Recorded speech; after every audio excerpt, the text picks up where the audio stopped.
there is a massive misunderstanding of what nihilism actually is, and I wanted to clarify that.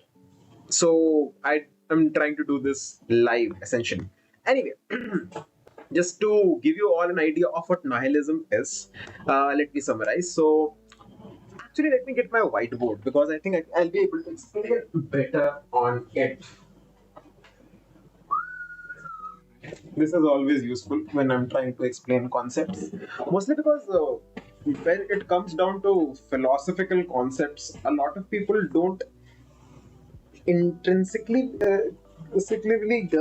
I mean, intrinsically get it. Like people don't immediately get it. Some people do. Some people are like that, but most aren't. And we appeal to everyone, right? No one should be left behind when you're trying to explain any concept. So let's make sure everyone gets it. Now, when we are talking about nihilism, it is its etymology is divided into two words: nihil and ism.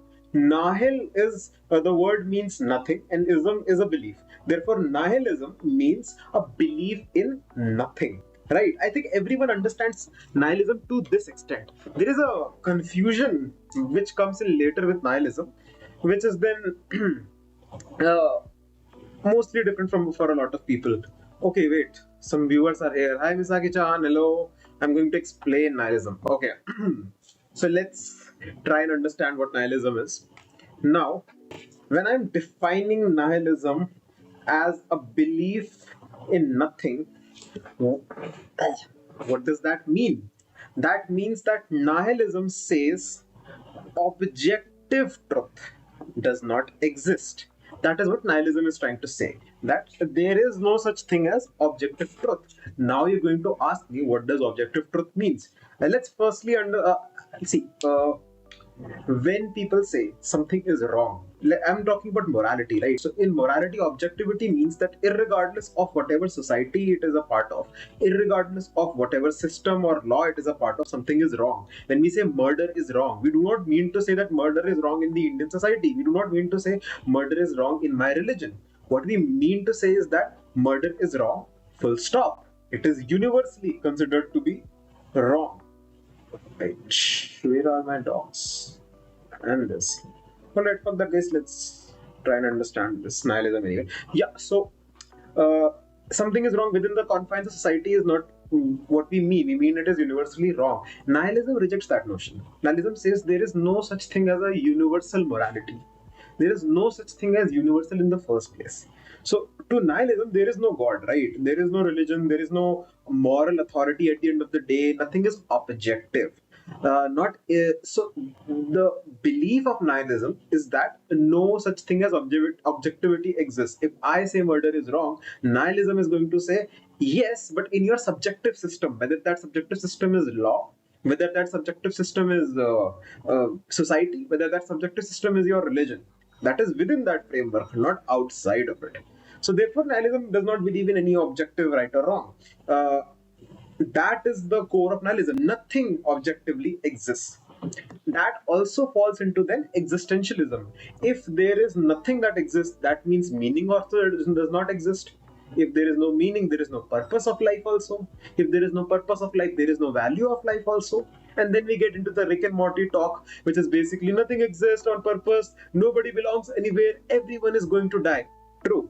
But I mean, that attitude is not what nihilism is. Nihilism is simply the claim that nothing is objectively true.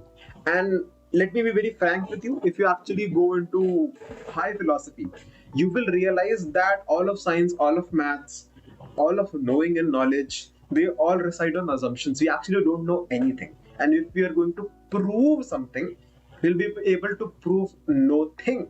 At the end of the day, we'll just be lying in a sea of I can't prove anything, nothing exists. So therefore, logically speaking, nihilism is actually correct.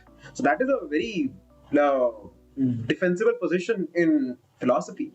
Yet, why that attitude? Why do we confuse nihilism with the attitude of boo hoo hoo, my life is shit, boo, no, no purpose, I don't want to live?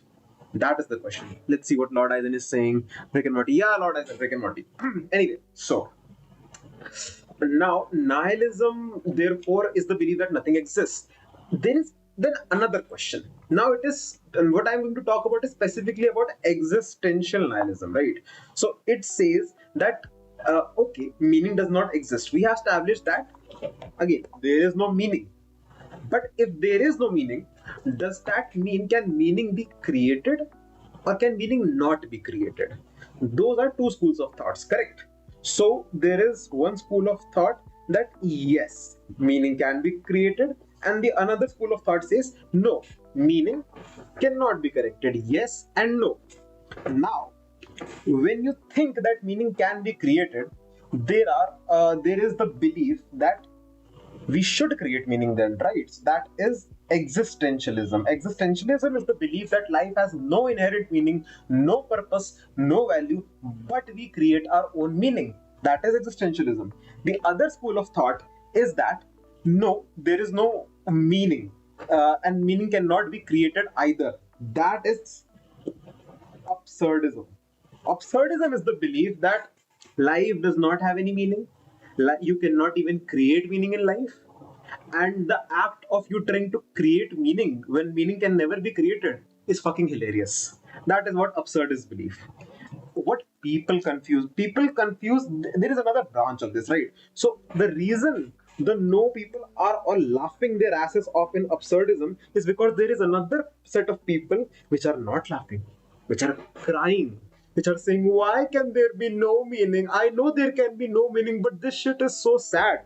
Those are what I like to call, and what other people also like to call, passive nihilists. Now, these are the people who you confuse with nihilism. These are not nihilists, these are passive nihilists. They do not believe in anything, yes, but existentialists and absurdists are also nihilists. These people, they have a shit attitude towards nihilism. They just have the attitude that A, there is no objective meaning, B, no meaning can be created, and C, that shit is sad. Only then and only then you become a passive nihilist. A lot of people confuse nihilism with passive nihilism, and that is a very, very, very big pet peeve of mine.